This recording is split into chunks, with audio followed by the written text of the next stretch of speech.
শুরুতে আমরা মহান রব আল্লাহ রাব্বুল আলামিনের শুকরিয়া আদায় করি, সকলে বলি আলহামদুলিল্লাহ। রাসূলের কারীমের উপর দুরূদ পাঠ করি সাল্লাল্লাহু আলাইহি ওয়াসাল্লাম। সম্মানিত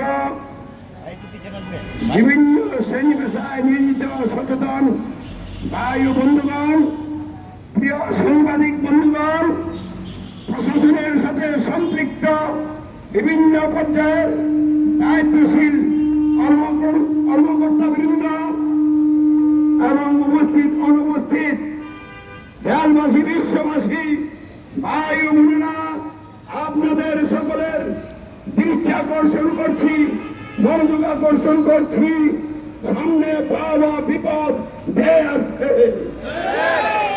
শুধু বাংলাদেশে নয়, সারা পৃথিবী প্রতিটি রাষ্ট্রে মানুষ যেই পরিমাণ অপরাধ করেছে, সেই অপরাধের শাস্তি হিসেবে ভয়াবহ বিপদ মাথার উপরে ঘুরছে। যে কোনো সময় বিপদ এমন ভাবে নেমে যেতে পারে যে জাতির মানুষ তছনছ হয়ে যাবে। তাই আমি আপনাদের দৃষ্টি আকর্ষণ করে বলছি, এখন আর ঘুমিয়ে থাকবেন না, জেগে উঠুন।